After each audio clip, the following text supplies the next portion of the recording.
8வது அதிகாரம் 8 to 10 வரை உள்ள வசனங்களை வாசிக்கலாமா?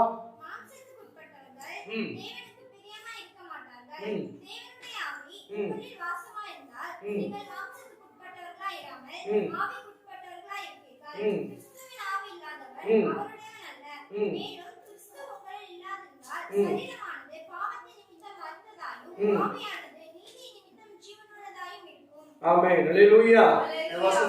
இந்த வசனத்தின் மூலம் கர்த்தர் நம்மோடு கூட பேசும்படியாக நம்ம ஒரு நிமிஷம் கரங்களை உயர்த்தி ஜெபிக்கலாம். ஆண்டவரே, இந்த வார்த்தை மூலம் நீர் எங்களோடு கூட பேசும்படியாக நாங்கள் ஜெபிக்கிறோம். கர்த்தர் இந்த நல் வார்த்தைகள் மூலம் ஆண்டவரே எங்களுடைய வாழ்க்கையில் என்ன மாற்றத்தை விரும்புகிறீரோ அந்த மாற்றத்திற்கு நேராக உங்களை முழுவதும் ஒப்புக் கொடுக்கிறோம். ஆண்டவரே, இயேசுவின் மூலம் ஜெபிக்கிறோம் நல்ல பிதாவே. ஆமென் ஆமென். மறுபடியும் கூட அந்த ரோமர் 8வது அதிகாரம் 8வது வசனத்தை வாசிக்கலாமா? மாம்சத்திற்கு உட்பட்டவர்கள் தேவனுக்கு பிரியமாய் இருக்க மாட்டார்கள். தேவனுடைய ஆவி உங்களில் வாசமாய் இருந்தால் நீங்கள் மாம்சத்திற்கு உட்பட்டவர்களாய் இராமல் ஆவிக்கு உட்பட்டவர்களாய். கிறிஸ்துவின் ஆவி இல்லாதவன் அவருடையவன் அல்ல. அல்லேலூயா. இதை புரிந்து கொள்ளணும். இன்றைக்கு ஆவியானவர் நம்மோடு கூட பேசும்படியாக ஆண்டவர் என்னிடத்தில் ஏவின ஒரு வசனம் தான் இந்த வசனம். யாரிடத்திலே தேவன் பிரியமாய் இருக்கிறார், யாரிடத்திலே தேவன் பிரியமில்லை, யாரை கர்த்தர் வெறுக்கிறார், யாரை கர்த்தர் நேசிக்கிறார், யார் தேவனுக்கு பிரியமாய் வாழ முடியும், யார் தேவனுக்கு பிரியமில்லாத காரியங்களை செய்து பிரியமற்ற வாழ்க்கையை வாழ முடியும் என்கிற அந்த தெளிவு நமக்குள்ளே உண்டானால் நாம் எப்படிப்பட்டவர்களாய் மாறிவிடுவோம் என்றால் தேவனை பிரியப்படுத்துகிறவர்களாய் மாறிவிடுவோம். அல்லேலூயா. நன்றாய் புரிந்து கொள்ள வேண்டும். இந்த காலை வேளையில எப்பொழுதும் ஆதியாகமத்தில் இருந்து இன்றைய வரையிலும் இந்த நிமிஷம் வரையிலும் ஒரு கூட்டம் ஆண்டவருக்கு விரோதமாகவும் ஒரு கூட்டம் ஆண்டவரை நேசிக்கிறதாகவும் வேதத்தில் நாம் படித்து நம்முடைய வாழ்க்கையில கண்டு அதை நாம் அனுபவித்து வாழ்ந்து கொண்டிருக்கிறோம். நன்றாய் புரிந்து கொள்ளுங்கள். ஆதியாகமத்தில் நீங்கள் எடுத்தீர்கள் என்றால் 2 பேர் ஆண்டவருக்கு பலி செலுத்துறாங்க. எத்தனை பேர் பலி செலுத்துறாங்க? 2 பேர் பலி செலுத்துறாங்க. முதல் பலி அவங்க தான் செலுத்துறாங்க. ஒருத்தன் மாம்சத்திற்குரியவைகளை பலி செலுத்தினார், இன்னொருவன் ஆண்டவரை பிரியப்படுத்தும்படியாக பலி செலுத்தினார். அல்லேலூயா. இப்ப எங்க ஆரம்பிச்சிச்சு இந்த ஆரம்பம்? ஆதியாகமத்தில் அந்த ஏதேன் தோட்டத்தில் ஆரம்பித்த இந்த காரியம் இன்று வரையிலும் நடந்து கொண்டே இருக்கிறது. அல்லேலூயா. ஒவ்வொரு திருச்சபைகளிலும் எந்த திருச்சபைகள் எடுத்துட்டாலும் சரி மாம்சத்திற்குரியவனும் இருப்பான், ஆவிக்குரியவனும் இருப்பான். அல்லேலூயா. நாம் ஆண்டவருக்குரிய காரியங்களை சொன்ன உடனே இது கர்த்தரால் உண்டானதை ஜெபிக்கலாம் அப்படின்னு சொல்றவன் யார் தெரியுமா? ஆவிக்குரியவன். அல்லேலூயா. மாம்சத்திற்குரியவன் என்ன சொல்லுவா? அது எப்படி, இது எப்படி, இப்படி கேள்வி கேட்டுட்டே இருக்கிறவன் யாரு? மாம்சத்திற்குரியவன். இன்றைக்கு இந்த லிஸ்ட்ல நான் எங்க இருக்கிறேன் என்கிறத கொஞ்சம் ஆராய்ச்சி கொஞ்சம் உற்சாகமா இருக்கு. அல்லேலூயா.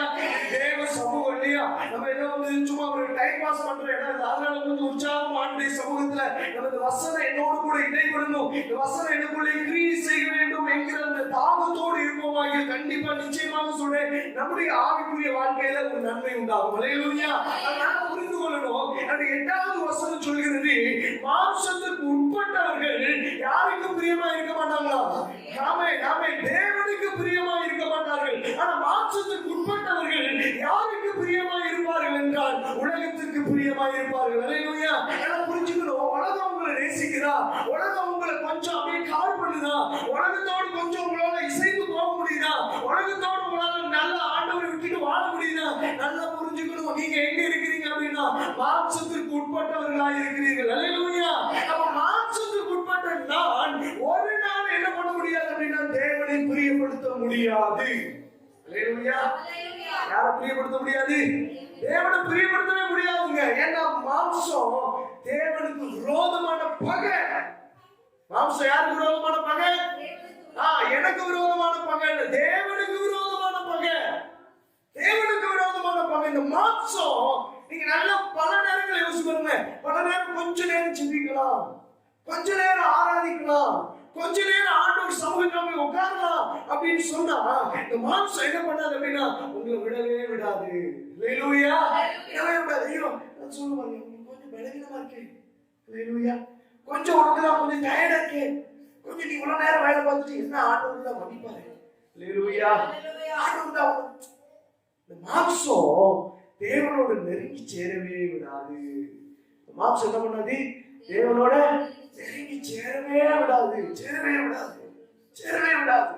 ஏன்னா இந்த மாம்சம், இந்த மண்ணு ஒரு நாள் பண்ணாது? விரும்பவே விரும்பாது, விரும்பவே விரும்பாது, விரும்பவே விரும்பாது.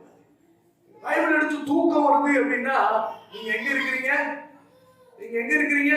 உங்க கையில பைபிள் எடுத்து வாசிக்கும் போது தூக்கம் வருது அப்படின்னா நீங்க மாம்சத்துக்குரிய அனுபவத்துல தான் எங்க இருக்கிறீங்க? உங்க கையில பைபிள் எடுக்க முடியலனாலும் மாம்சத்துக்குரிய அனுபவத்துல தான் இருக்கிறீங்க. ஹalleluya. ஜெபம் இல்லாத வாழ்க்கை மாம்சத்துக்குரிய வாழ்க்கை. தேவனை தேடாத வாழ்க்கை மாம்சத்துக்குரிய வாழ்க்கை. தேவனுக்கு கொடுக்க வேண்டிய கனத்தை கொடுக்காத வாழ்க்கை மாம்சத்துக்குரிய வாழ்க்கை. மாம்சத்திற்குரிய வாழ்க்கை உங்களை அழிவுக்கு நேராய் கொண்டு போய்விடும். மாம்சத்திற்குரிய வாழ்க்கை உங்களை எங்க கொண்டு போய் விட்டுரும்? மரணத்திற்கு நேராய் கொண்டு போய் விட்டுரும். ஹalleluya.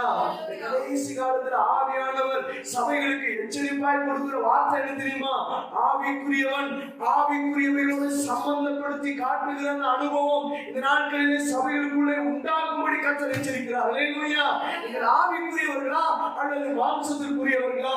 நீங்கள் ஆவிக்குரியவர்களா இருப்பீர்களானால் தேவனுக்கு முக்கியத்துவம் கொடுப்பீர்கள். மாம்சத்திற்குரிய இருப்பீர்களானால் உலகத்துக்கு முக்கியத்துவம் கொடுப்பீர்கள். ஹalleluya. அந்த தேவன் பிரியப்படாத நபர்களை யாருன்னு ஒரு லிஸ்ட் போட்டோம் அப்படின்னா ஆண்டவருக்கு முக்கியத்துவம் கொடுக்காம, ஆண்டவருக்கு செலுத்த வேண்டிய கனத்தை செலுத்தாம, ஆண்டவரை தேட வேண்டிய சமயத்துல தேடாம, ஆண்டவரை முழுவதும் அண்டிக் கொள்ளாமல் வாழ்கிறவர்கள் எல்லாம் தேவன் பிரியப்படாத நபர்கள். ஹalleluya. நீ எடுத்து வாசிக்கலாம். 1 கொரிந்தியர் 10ஆம் அதிகாரம் அந்த 5ஆம் வசனத்தை எடுத்து வாசிக்கலாமா? 1 கொரிந்தியர் 10ஆம் அதிகாரம் அந்த 5ஆம் வசனத்தை வாசிக்கலாம். அப்படி இருந்தும் அவர்களில் அதிகமான பேர்களிடத்தில் தேவன் பிரியமாய் இருந்தார். அப்படி 10ஆம் அதிகாரம் 1ஆம் வசனத்திலிருந்து கொஞ்சம் வாசிக்கலாம். இப்படி இருக்க சகோதரரே, ஆமா, நீங்க மாம்சத்திற்குரியவர்களா அல்லது ஆவிக்குரியவர்களா என்பதை அறிந்து கொள்ளும்படி பவுல் கொரிந்து சபைக்கு எழுதும்போது சொல்லுகிறார், சகோதரனே, அருமையானவர்களே, நீங்கள் எவைகளை அறிய வேண்டும் என்று நான் எண்ணுகிறேன் என்றால், நம்முடைய பிதாக்கள் எல்லாம் கொஞ்சம் ஹிஸ்டரி ஓபன் பண்றாரு, பிளாஷ்பேக் ஓபன் பண்ணி கொஞ்சம் சொல்றாரு. நம்முடைய பிதாக்கள் ஆபிரகாம், ஈசாக்கு, யாக்கோபு என்கிற நம்முடைய பிதாக்கள், நம்முடைய இஸ்ரவேலுடைய மூப்பர்கள், நம்முடைய இஸ்ரவேல் சந்ததியார்கள் எல்லாரும் என்ன பண்ணப்பட்டார்கள் அப்படின்னா வாசிக்கலாம். மேகத்திற்கு கீழாக இருந்தார்கள். எல்லாரும் சமுத்திரத்தின் வழியாக தேவனால் நடத்தப்பட்டார்கள். எல்லாரும் மோசே என்கிற அந்த மீட்பனுக்குள்ளாய் நடத்தப்பட்டார்கள்.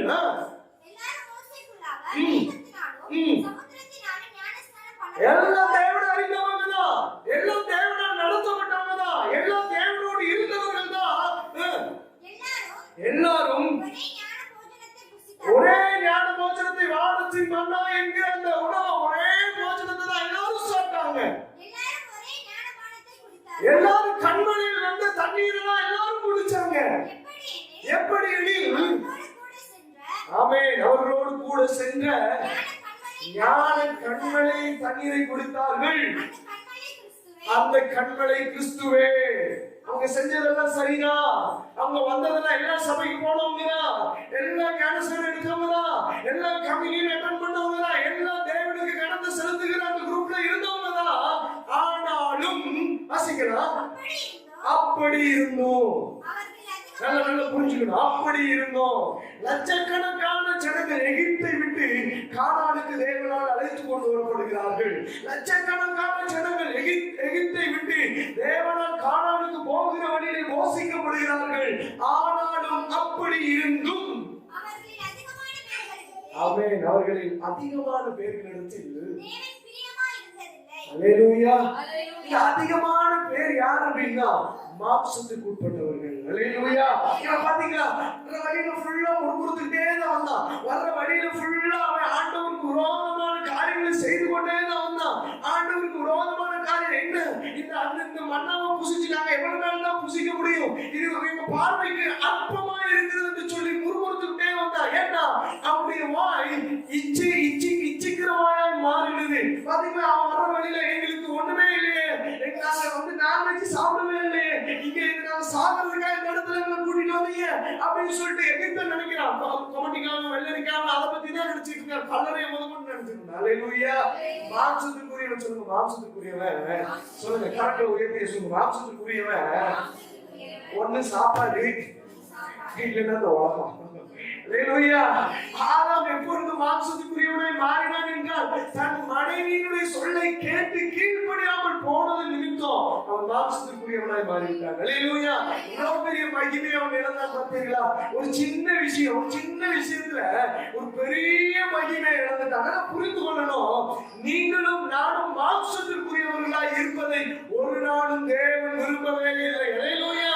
அழைக்கப்பட்ட ஒவ்வொருவரும் தேவனுடைய சபையிலே வீற்றிருக்கிற ஒவ்வொருவரும் கிறிஸ்து என்கிற ஒரே மணவாளனாகிய அந்த புருஷனுக்கு ஒவ்வொருவரும் ஆயத்தமாக்கப்பட்டிருக்கிற நாம் யாவரும் அவர் வருகையிலே அவரோடு கூட இருக்கும்படியாக தெரிந்து கொள்ளப்பட்ட நாம் யாவரும் ஆவிக்குரியவர்களாய் தேவனோடு சஞ்சரிக்கிறவர்களாய் தேவனோடு உறவாடுகிறவர்களாய் மாற வேண்டும் என்கிற அந்த பெரிதான விருப்பத்தோடு தேவனுடைய நாட்களிலே சபையிலே உலாவிக் கொண்டிருக்கிறார். நான் மாம்சத்திற்குரியவனா அல்லது ஆவிக்குரியவனா என்பதை நிதானிக்க வேண்டிய கட்டாயத்தில் இருக்கிறேன். அதனால் தேவனோடு இணைந்து இருக்கிறவர்கள், தேவனோடு இணைந்து செயல்படுகிறவர்கள் ஆவிக்குரியவர்கள், தேவனை விட்டு செயல்படுகிறவர்கள் மாம்சத்திற்குரியவர்களாய் இந்த நாட்களிலே காணப்படுகிறார்கள். அல்லேலூயா. எல்லாம் புரிஞ்சுக்கணும். எல்லாம் தேவனால் நடத்தப்பட்டவங்க தான், எல்லாம் தேவனால் போஷிக்கப்பட்டவங்க தான், எல்லாம் தேவனால் பராமரிக்கப்பட்டவர்கள் தான். ஆனால் அவர்களில் அநேகமான பேர்களிடத்தில் தேவன் பிரியமாய் இருந்ததில்லை. எப்படி? வாசிகளை தொடர்ந்து ஆதலால் வனாந்திரத்திலே ஆமென். அல்லேலூயா. புரிஞ்சுக்கணும். நீங்க ஆவிக்குரியவர்களால் இல்லாம மாம்சத்திற்குரியவர்களாய் நீங்கள் இருப்பீர்களானால் இந்த வனாந்திர வாழ்க்கையிலே உங்களுடைய ஆத்துமா மரித்து போகும். அல்லேலூயா. நாம நீங்க சபைக்கு வரலாம், ஆண்டவரை ஆராதிக்கலாம், ஆண்டவருக்கு கனத்தை கொடுக்கலாம். ஆனால் உங்கள் ஆத்துமாவிலே ஜீவன் இல்லாமல் இருந்துவிடும். நீங்கள் ஆவிக்குரியவர்களா அல்லது மாம்சத்திற்குரியவர்களா? நன்றாய் புரிந்து கொள்ளுங்க. உங்க ஆத்துமா கொஞ்சம் அப்படியே ட்ரைனஸா இருக்கனாலே கொஞ்சம் மாம்சம் உள்ள கிரியை செய்ய ஆரம்பிக்குது. மாம்சம் என்ன பண்ண ஆரம்பிக்குது? கிரியை செய்ய ஆரம்பிக்குது. உங்க ஆவிக்குரிய வாழ்க்கைய கொஞ்சம் அப்படியே ட்ரைனஸ் பண்ற அப்படியே வறட்சியாக்குகிற அனுபவம் எல்லாம் மாம்சத்திற்குரியவைகள். அல்லேலூயா. நீங்க உங்களால நான் சொன்னது போல உங்களால ஜெபத்திற்கு சரியான டைம் ஒதுக்க முடியல. காலையில ஒரு அரை மணி நேரம் உங்களால கொடுக்க முடியல, சாயங்காலம் ஒரு அரை மணி நேரம் 1 மணி நேரம் உங்களால கொடுக்க முடியல அப்படின்னா நீங்க இன்னும் மாம்சத்திற்குள்ளதான் இருக்கீங்க. அல்லேலூயா. இன்னும் நீங்க மாம்சத்திற்குள்ளதான் இருக்கிறீங்க. விடுதலை ஆயிருக்கு. அல்லேலூயா. விடுதலை என்னால விடுதலை ஆக முடியாது. அதனாலதான் பவுல் சொல்றான், மரண சரீரத்தினின்று யார் என்னை விடுதலையாக்க கூடும் சொல்ற. இந்த மரண சரீரத்தினின்று யார் என்ன விடுதலையாக்க முடியும் அப்படின்னு கேட்டு கடைசியா கர்த்தராகிய இயேசு கிறிஸ்துவுக்கு ஸ்தோத்திரம். அல்லேலூயா. ஏனென்றால் அவரே நம்மை விடுதலையாக்க முடியும். அல்லேலூயா. புரிஞ்சுக்கணும். என் மாம்சம் என்னை தேவனோடு நெருங்க விடாது. என் மாம்சம் என் தேவனுடைய மகிமையை பார்க்க விடாது. இந்த மாம்சம் தேவனோடு இருக்கிற உறவை வளர்க்க விடாது. அதாக என்ன செய்யும் அப்படின்னா தேவ உறவை விட்டு என்னை பிரிக்க வகை தேடும். இந்த பிரிக்க வகை தேடுகிற அநேக காரியங்கள் நாம் அறிந்ததே. இன்றைக்கு நாம் அவைகளை அறிந்தும் தேவனுடைய சமூகத்தில் கிட்டி சேருவதற்கு நம்மால் முடியவில்லை. என்னால முடியலன்னா ஒரு நிமிஷம் கரங்களை உயர்த்தி சொல்ல ஆண்டவரே, பல நேரம் நான் உங்களோட இணையணும்னு நினைக்கிறேன். பல கண்களை மூடி சொல்லுவோம். ஒரு ஜெபமாவே இன்னைக்கு பண்ணுவோம். இந்த பகல் வேளையில சும்மா ஏதோ ஒரு பாரம்பரிய சபையில நடக்கிற மாதிரி அல்ல. இந்த பகல் வேளையில ஆண்டவரே, பல நேரங்கள்ல நான் உங்களோடு இணையணும்னு நினைக்கிறேன். பல நேரங்கள்ல நான் உங்களோடு பேசணும்னு நினைக்கிறேன். ஆனா என்னால முடியல. இன்றைக்கு எனக்கு நீ உதவி செய்ய மாட்டேங்க. இன்றைக்கு எனக்கு நீ உதவி செய்யும். என் மாம்சத்தை ஜெயிப்பதற்கு எனக்கு உதவி செய்ய மாட்டேங்க. எஸ் ஆமென். எல்லாம் புரிந்து கொள்ளுங்க. இயேசுவோடு ஒரு பெருந்திரள் கூட்டம் போச்சு. இயேசுவோடு ஒரு பெருந்திரள் கூட்டம் போச்சு. 3 விதமான கூட்டம் போச்சு. ஒன்னு சாப்பிடுறதுக்குனே போச்சு. அல்லேலூயா. ஒன்னு சாப்பிடுறதுக்குனே போச்சு. இன்னொன்னு குற்றம் கண்டுபிடிக்கிறதுக்குனே போச்சு. இன்னொன்னு சுகம் பெற்றுக் கொள்ளும்படி போச்சு. அல்லேலூயா. ஆண்டவருடைய வசனத்தை கேட்கும்படி போச்சு. ஆண்டவருடைய வார்த்தையை கேட்டு அதன்படி வாழும்படி போச்சு. நீங்க எந்த கூட்டத்துல இருக்கிறீங்க? இயேசுவோடு நடந்த கூட்டம் ஒன்று சாப்பிடுறதுக்குனே போச்சு, இன்னொன்று குற்றம் கண்டுபிடிக்கிறதுக்கு போச்சு, இன்னொன்று அவருடைய வார்த்தையை கேட்டு சுகம் பெற்றுக் கொள்வதற்கு போச்சு. அல்லேலூயா. புரிந்து கொள்ளணும். நீங்களும் நானும் அவருடைய வார்த்தைக்கு ஒபே பண்ணணும். பொழுது, அவருடைய வசனத்தை கீழ்ப்படிந்து அதை ஏற்றுக்கொள்ளும் போது அங்கே நாம் யாருக்குரியவர்களாய் மாறிவிடுகிறோம் என்றால் ஆவிக்குரியவர்களாய் மாறிவிடுகிறோம். அல்லேலூயா. தேவனுக்குரியவர்களாய் மாறிவிடுகிறோம். தேவனுக்குரிய காரியங்களிலே நாம் முற்றும் முழுவதும் ஈடுபாடு கொண்டவர்களாய் மாறிவிடுகிறோம். தேவன் நம்மோடு கூட பேசுவார். அல்லேலூயா. எடுத்து வாசிக்கிறார். அக்கிரம இருதயம் உள்ளவனை கர்த்தர் வெறுக்கிறார். சங்கீதம் 5வது அதிகாரம் 5வது வசனத்தை வாசிக்கும் பொழுது வாசிக்கலாம் 5வது அதிகாரம் 5வது வசனம். சங்கீதம் 5வது அதிகாரம் 5வது வசனத்தையும்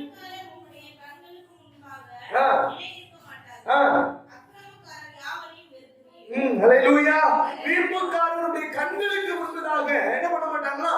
நிலை நிற்க மாட்டார்கள். அக்கிரமக்காரர் யாவரையும் என்ன பண்றீங்க? என்ன பண்றார் ஆண்டவர்?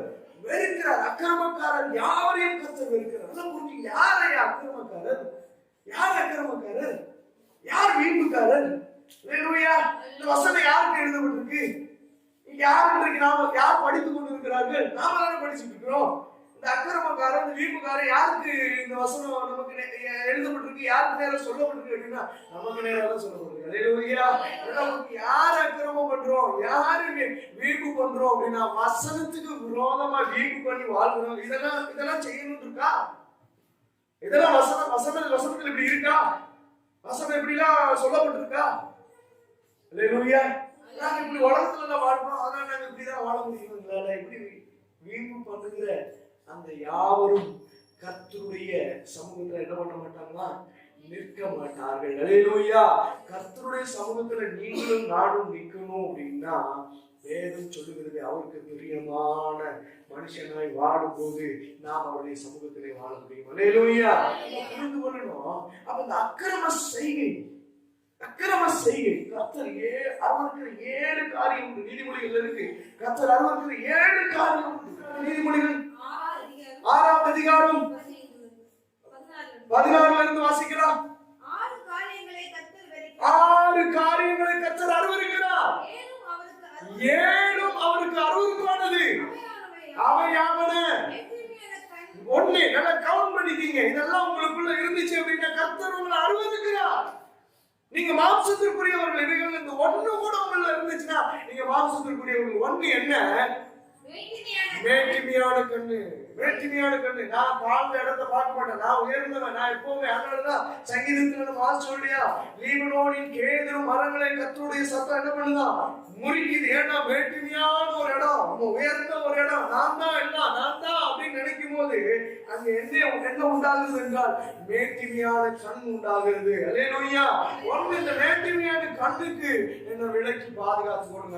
ஜோபன்ல ஒவ்வொரு வசனத்தை ஒவ்வொரு வேலையை வாசிக்கும் போது நம்ம அப்படியே ஜெபிச்சே நம்ம போகலாம் இல்லையா? இந்த ஜெபம் இந்த பகுதி ஒரு ஜெபமும் வேத வசனமும் கலந்த ஒரு பகுதியாக மாறட்டும். ஃபர்ஸ்ட் எனக்குள்ள மேட்டிமையான கண்கள் இருக்கக்கூடாது. கரங்களை வைத்து ஜெபம் பண்ணலாமா? ஆண்டவரே, மேட்டிமையான கண்கள் என்னை விட்டு அகலட்டும் ஆண்டவரே. இந்த ஜெப வேலையை அப்படி ஆசீர்வதித்து கொடுங்க ஆண்டவரே. 2வது காரியம் வாசிக்கலாம். பொய் நாவு பாத்தீங்களா? அடிக்கடி பொய் பேசும். அடிக்கடி பொய் பேசும். இந்த பொய் நாவ கர்த்தர் என்ன பண்றாருன்னா அருவருக்கிறார். அல்லேலூயா. முடிந்த அளவுக்கு தலையை போட உண்மையை பேசு. அல்லேலூயா. முடிந்த அளவுக்கு உண்மையை பேசி பழகுங்கள். அதுவே நமக்கு ஆசீர்வாதம். அல்லேலூயா.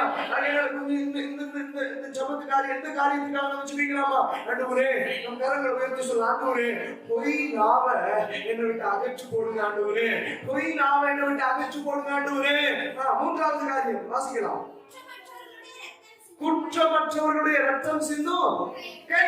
ஆமா, நம்ம யாரும் என்ன பண்ணிடக்கூடாது? நல்ல மனிதனுக்கு விரோதமா தீங்கு செஞ்சிடக்கூடாது. நல்ல மனிதனுக்கு விரோதமா தூசித்து தெரிஞ்சிடக்கூடாது. நல்ல மனிதனுக்கு விரோதமா நம்முடைய வார்த்தைகளை உபயோகப்படுத்திடக்கூடாது. இருதயம் காயப்படும் பொழுது நம்முடைய கரங்கள் என்னவா மாறிடுதா? குற்றமுள்ள கரங்களாய் மாறுகிறது. அல்லேலூயா. இப்ப ஜெபிக்கலாம். அந்த 3வது காரியத்துக்காக நம்ம ஜெபிக்கலாம். ஆண்டவரே, மற்ற நல்ல மனிதர்களுக்கு எந்த மனிதர்களுக்கு விரோதமாகவும் என்னுடைய ஆண்டவரே நாம கரங்களோ என்னுடைய ஆண்டவரே எந்த கிரியைகளும் செயல்படாதபடி என்னை பாதுகாத்துக் கொள்ளும் ஆண்டவரே. 4வது வார்த்தை. துராலோசனை பிணைக்கும் இருதயம். நல்லா புரிஞ்சுக்கங்க. துராலோசனை பிணைக்கும் இருதயம்.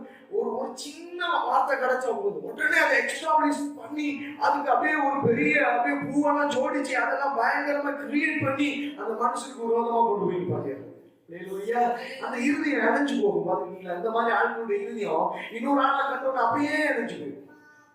இந்த இருதயம் எனக்கு வேண்டாம். சொல்லுங்க, இந்த இருதயம் எனக்கு வேண்டாம். கரங்களை உயர்த்தி ப்ளீஸ், இன்னொரு ஜெபம் தான். கரங்களை உயர்த்தி சொல்லுங்க, இந்த இருதயம் எனக்கு வேண்டாம்.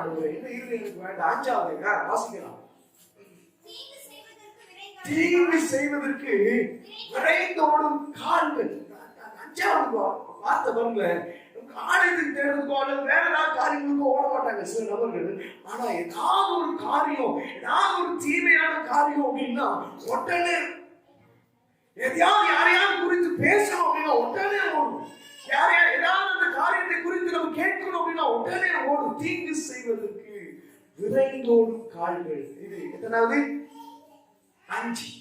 இந்த 5வது காரியம், ஆண்டவரே என்னை விட்டு மாறட்டும் சொல்லி கேட்கலாமா? எல்லாரும் கேட்கலாமா? 5வது காரியம், ஆண்டவரே இந்த தீங்கு செய்வதற்கு விரைந்தோடும் கால்கள் என்னை விட்டு நீங்கி போகட்டும் ஆண்டவரே. சொல்லுங்க, 6வது குயிக்கா. அபத்தம் பேசும் பொய் சாட்சி. யாருக்கு விரோதமா பொய் சாட்சியா நின்றாருங்க? யாருக்கு விரோதமா பொய் சாட்சியா நின்றாரு? அவர் சொன்னாலும் நீங்க மாத்தி சொல்லிட்டீங்கன்னா நீங்க பொய் சாட்சியா மாறீங்க. உண்மை உள்ளதை உள்ளதென்றும் இல்லாததை இல்லாதென்றும் சொல்லுங்க. அதுக்கு மிஞ்சினது தீமையில போய் முடிச்சிடும். இன்றைக்கு 6வது காரியத்துக்காக நம்ம ஜெபிப்போம். ஆண்டவரே அபத்தம் பேசுகிற இந்த பொய் சாட்சியா நான் மாறிடக்கூடாது ஆண்டவரே. என்னை அதுல இருந்து நீ விலக்கி பாதுகாத்துக் கொள்ளும் ஆண்டவரே. 7வது காரியம் வாசிக்கலாம்.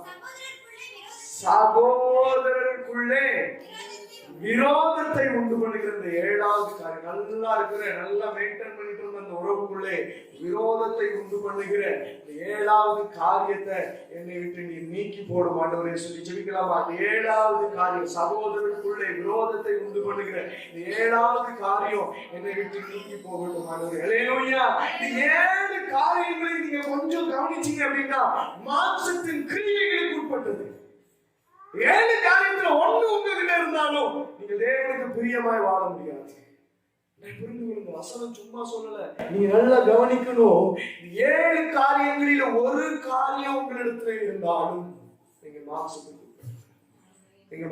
உட்பட்டவர். சங்கீதம் 11:5-8 வாசிக்கலாம். சங்கீதம் 11. இந்த அக்கிரமத்தினுடைய கிரியைகளை எல்லாம் கொஞ்சம் லிஸ்ட் போட்டு காமிச்சிருக்கு வேதம். இந்த அக்கிரமத்தினுடைய கிரியைகளை எல்லாம் நம்மை விட்டு அகற்றும்படியாக நம்ம ஜெபித்திருக்கிறோம். சங்கீதம் 11:5 வாசிக்கும் பொழுது கர்த்தர் நீதிமானை சோதித்தருகிறார், துன்மார்க்கனையோ தீமையில் பிரியமுள்ளவனோ.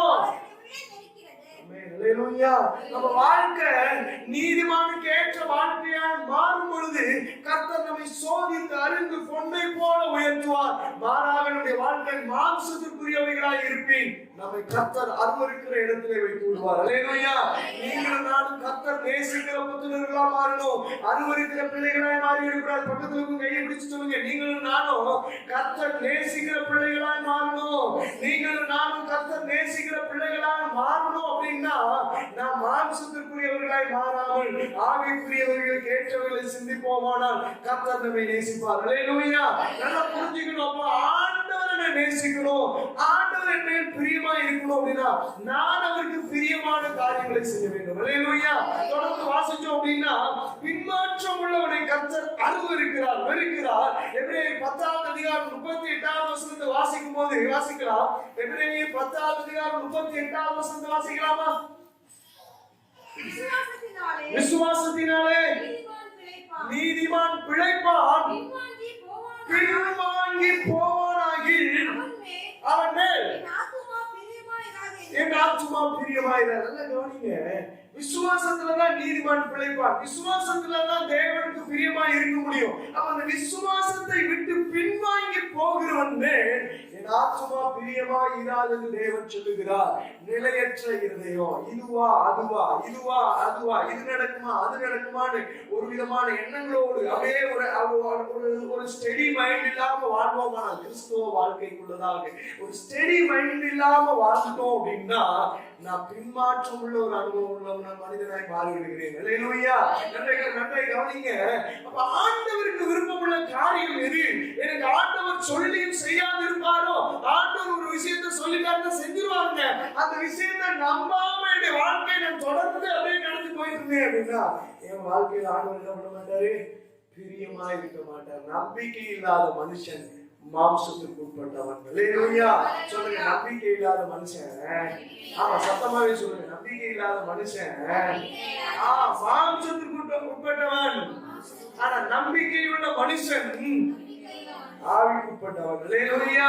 நீங்க எடுத்து வாசிங்கன்னா நீதிமொழிகள் 3வது அதிகாரத்துக்கு 12வது வசனத்தையும் 11வது அதிகாரம் 20வது வசனத்தையும் வாசிக்கலாமா?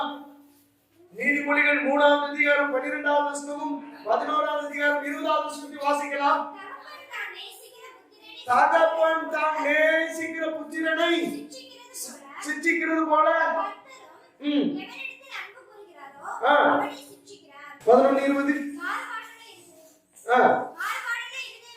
மாறுபாடுள்ள இருதயம் உடையவர்கள் கர்த்தருக்கு அருவருப்பானவர்கள். நல்லா புரிஞ்சுக்கங்க, நீங்களும் நானும் தேவனால் நேசிக்கப்படுகிற பிள்ளைகளாக இருப்போமானால் கர்த்தர் நம்மை சிட்சிக்கிற தகப்பனா இருப்பார். அதே நேரம் மாறுபாடுள்ள மனுஷனா இருந்தோம் அப்படின்னா கர்த்தர் நம்மை அருவருக்கிற இடத்துல நம்மை வைத்து விடுவார். அல்லேலூயா.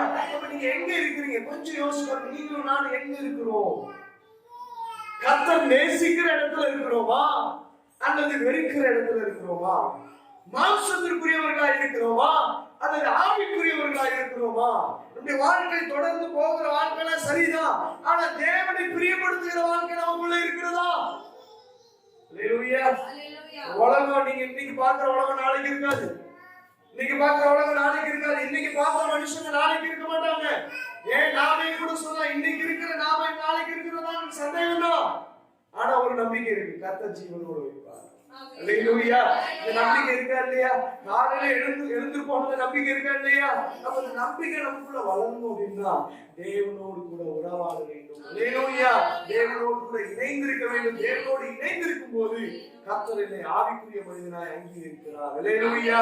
நல்லா புரிந்து கொள்ள வேண்டும். எடுத்து வாசிக்கிற எபிரேயர் 6வது அதிகாரம் 7வது வசனம் 8வது வசனத்தை வாசிக்கும் போது பலன் கொடுக்காத எந்த நிலத்தின் மேலும் கர்த்தர் பிரியமாய் இருக்க மாட்டார் என்பதை வாசிக்கணுமா? எப்படி? தன்மேல் அடிக்கடி பெய்கிற மழையை குடித்தும் தன்னிடத்தில் பயிரிடுகிறவர்களுக்கு ஏற்ற பயிரை முளைப்பிக்கிற நிலமானது தேவனால் ஆசீர்வாதத்தை பெறும். முள் செடிகளையும் முள்பூண்டுகளையும் முளைப்பிக்கிற நிலமோ சபிக்கப்படுகிறதுக்கு ஏற்றதாக இருக்கிறது. அல்லேலூயா. இந்த ரெண்டு நிலத்தை கடந்த நாட்கள் நான் எடுத்திருக்கிறேன். இந்த ரெண்டு நிலத்தை குறித்து கொஞ்சம் யோசிச்சு பாருங்க. ஒண்ணு ஆவிக்குரிய நிலம், இன்னொன்னு மாம்சத்திற்குரிய நிலம். அல்லேலூயா.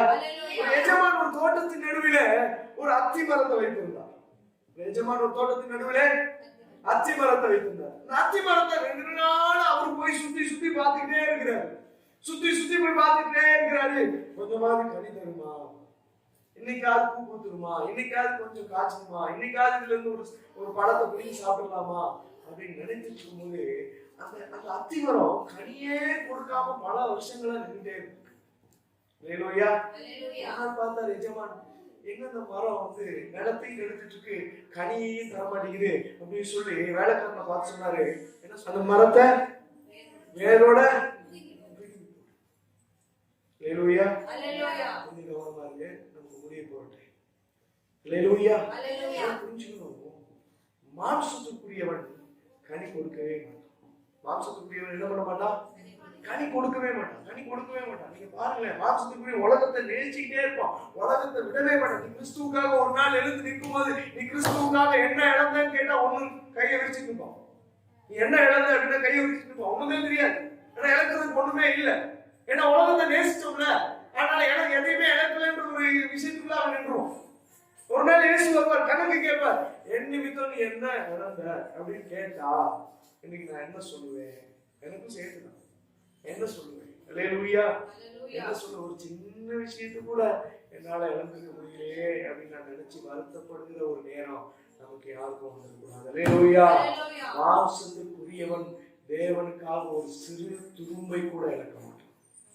மாம்சத்துக்குரியவன் தேவனுக்காக ஒரு சிறு துரும்பை கூட இழக்க மாட்டான். ஆனால் ஆவிக்குரியவன் தன் உயிரையும் கிறிஸ்துவின் நிமித்தம் நஷ்டம் என்று குப்பையுமாக கருதுகிற ஒரு அனுபவம் உடையவனாய் மாறும். கரங்களை ஆண்டவர் ஸ்தோத்திரம் பண்ணலாமா? இந்த 2 நிலமும் தேவனால் போஷிக்கப்பட்ட நிலம் தான். 2 நிலத்து மேலே மழை பெஞ்சிச்சு. 2 நிலத்து மேலேயும் மழை பெஞ்சு 2 நிலத்துக்கும் செய்ய வேண்டியது கர்த்தர் செய்தார். ஒரு நிலம் நல்ல நிலமா நல்ல ஆசீர்வாதத்தை கொடுத்தது, அது தேவனால் ஆசீர்வதிக்கப்பட்டது. ஆனா இன்னொரு நிலம் என்ன பண்ணுச்சு? அந்த இன்னொரு நிலம் முள்ளையும் குறுக்கையும் களைகளையும் பிறப்பிக்கப்பட்டுச்சு. அதனால அந்த நிலம் தேவனால் என்ன பண்ணப்பட்டுச்சா? சபிக்கப்பட்டதாக மாறிடுச்சு. அல்லேலூயா. ஆவிக்குரியவர்களாய் இருப்போமானால் நமக்கு ஆசீர்வாதம் உண்டு. ஆவிக்குரியவர்களா இல்லாமல் மாம்சத்திற்குரியவர்களா நம்முடைய வாழ்க்கை மாறும் பொழுது நம்முடைய நிலம், நம்முடைய ஆத்துமா சபிக்கப்பட்டதாய் மாறிவிடும். அல்லேலூயா. நீங்க நல்லா புரிந்து கொள்ளணும். அப்ப தேவன் விரும்புகிற மனிதனாய் நான் வாழும்போது தேவனுடைய கரத்திலிருந்து ஆசீர்வாதத்தை பெற்றுக் கொள்கிறேன். உபாகமம் 17வது அதிகாரம் அதனுடைய 1வது வசனத்தை வாசிக்கலாமா? உபாகமம் 17வது அதிகாரத்தில் 1வது வசனத்தை வாசிக்கலாமா? வாசிக்கலாம்.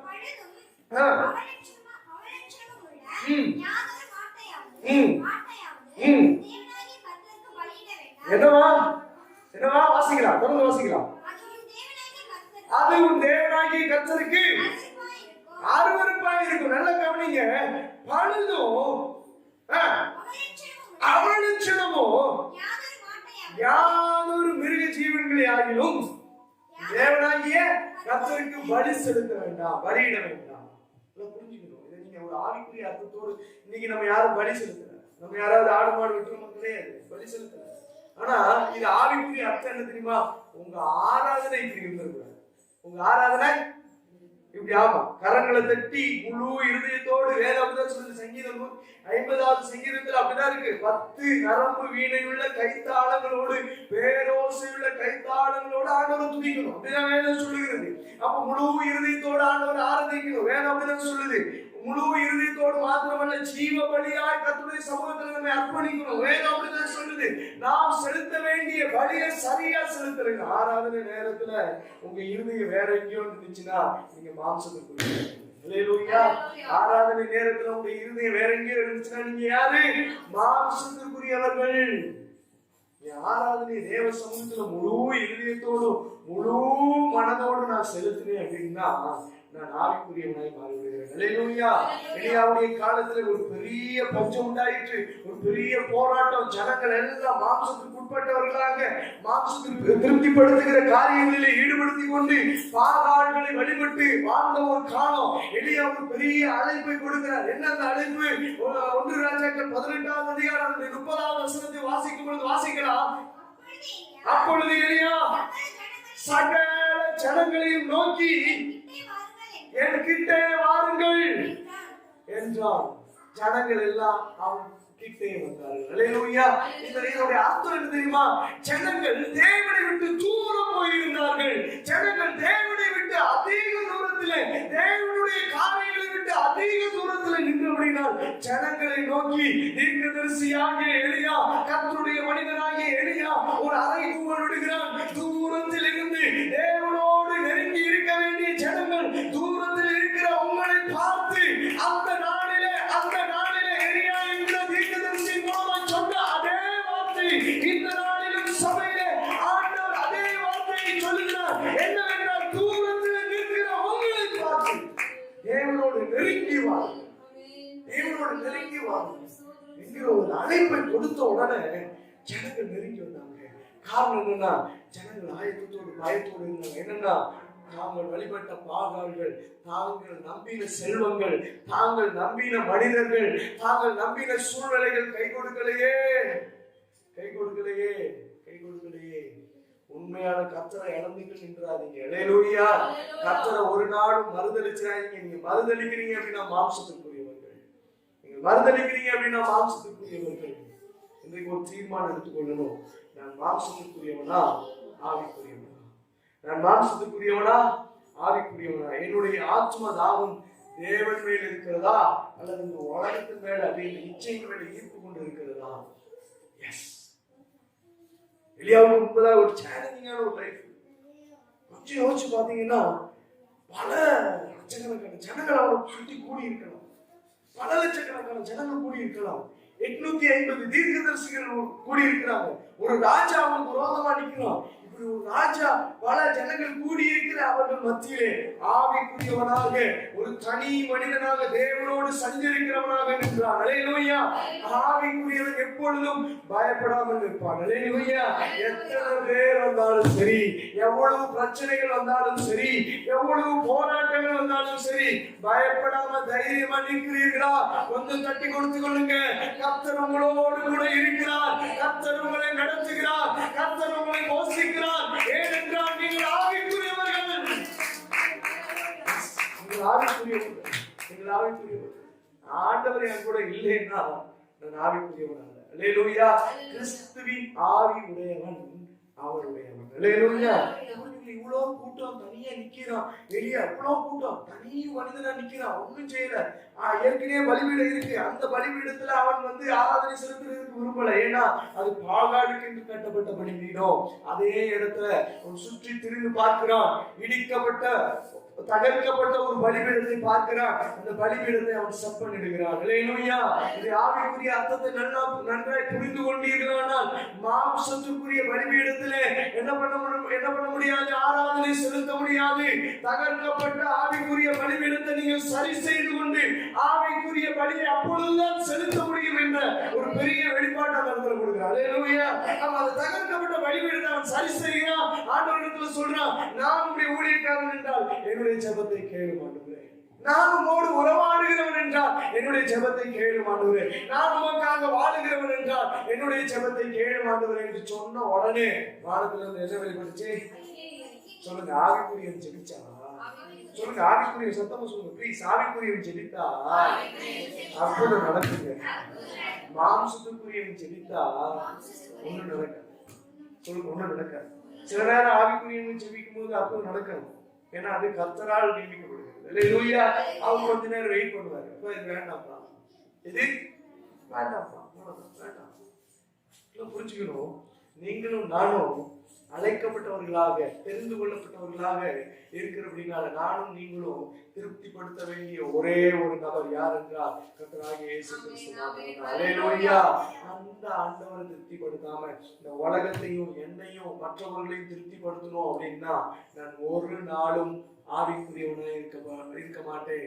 மாம்சத்துக்குரியவனாய் இருப்பேன். அல்லேலூயா. நான் ஆவிக்குரியவன் என்றால் கர்த்தரோடு இசைந்து இருப்பேன். மாம்சத்துக்குரியவன் என்றால் உலகத்தோடு இசைந்திருப்பேன். நான் எங்கே நிற்கிறேன்? நான் எங்கே நிற்கிறேன்? நான் எங்கே நிற்கிறேன்? நான் ஆவிக்குரியவனா அல்லது மாம்சத்துக்குரியவனா? ஒரு சுய பரிசோதனை செய்து கொள்ளுங்க. உலகம் உங்களை இழுக்குதா? ஒரு காரியத்தை பார்த்து இச்சையா நீங்க அது உங்களை இழுத்து அப்படியே கவர் பண்ணுதா? உங்களால அதை ஜெயிக்க முடியலையா? உங்களால அதை மேற்கொள்ள முடியலையா? நீங்கள் மாம்சத்துக்குரியவர்கள். நீங்கள் மாம்சத்துக்கு எல்லா கண்களை போடலாம். கடைசி செக்ஷன்ல ஆண்டவருடைய ஆசீர்வதிக்கணும். எல்லா கண்களை போடுங்க. நீங்கள் ஆவிக்குரியவர்களா மாம்சத்துக்குரியவர்களா? ஒரு சுய பரிசோதனையோடு இந்த வேலையை முழுவதுமா ஏற்படுத்தலாம். கர்த்தருக்கு நீ இழந்தேன்னு சொல்றதுக்கு ஒண்ணு இல்லை அப்படின்னா நீ மாம்சத்துக்குரிய ஆள் தான். நீ மாம்சத்துக்குரிய ஆள் தான். அது வேற எந்த மாற்றமும் கிடையாது. கர்த்தருக்கென்று என்னுடைய அநேக காரியங்கள் சுபாவங்களை நிறைய விஷயங்களை நான் இழந்து மாத்தி இருக்கிறேன் அப்படின்னு சொன்னா நீ ஆவிக்குரிய. ஏனென்றால் உனக்குள்ளே கர்த்தருடைய ஆவியானவர் செயல்படுகிற அப்படின்னாலே உன்னாலே இவைகளை எல்லாம் செய்ய முடியும். சிலர் ஆவியானுடைய சொல்லை கேட்டோம், சிலர் ஆவியானுடைய பேச்சை கேட்டோம், அவருடைய ஏவுதலை கேட்டோம், செயல்பட மாட்டாங்க. ஏன்னா இந்த மாம்சம் அவங்களுக்குள்ள அதிகமா உங்களுக்குள்ள போராடிட்டு இருக்கு. ஜீசஸ் இந்த வேலையில ஒப்பு கொடுக்கலாமா? இந்த வேலையில ஒப்பு கொடுக்கலாம். எஸ். பல நேரங்கள்ல போட்டு தூரம் போனது உண்மைதான் ஆண்டவரே. உமக்கு கொடுக்க வேண்டிய கணத்தை கொடுக்காம இருந்தது உண்மைதான் ஆண்டவரே. இந்த பகல் வேளையில ஆண்டவரே, இந்த ஆராதனை வேளையில நான் முற்றிலும் என்னை அர்ப்பணிக்கிறேன் ஆண்டவரே. நான் மாம்சத்துக்குரியவன் அல்ல. உம்முடைய ரத்தத்தினாலே ஆண்டவரே மீட்கப்பட்டவன் ஆண்டவரே. உம்முடைய ரத்தத்தினாலே மீட்கப்பட்ட பரலோகத்திற்குரியவனாய் மாற்றப்பட்டவன் ஆண்டவரே. உம்முடைய ரத்தத்தினாலே பாவங்களே கழுவப்பட்டவன் ஆண்டவரே. நான் ஆவிக்குரிய மனிதனாய் வாழ்வதற்கு, உம்முடையவனாய் வாழ்வதற்கு நீர் என்னை தெரிந்து கொண்டீர் ஆண்டவரே. நான் மாம்சத்திற்குரியவன் அல்ல, நான் ஆவிக்குரியவன் ஆண்டவரே. நான் பல ஆண்டவரே மாம்சத்துடைய காரியங்களை எல்லாம் மேற்கொண்டு ஜெயிப்பதற்கு எனக்கு பலன் தாரும் ஆண்டவரே என்று சொல்லி கரங்களை தட்டி ஜெபிக்கலாமா? ஓ நன்றி ஆண்டவரே. இந்த பகல்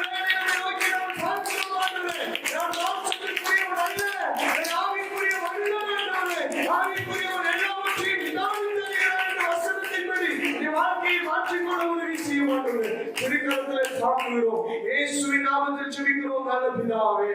ஆமென்.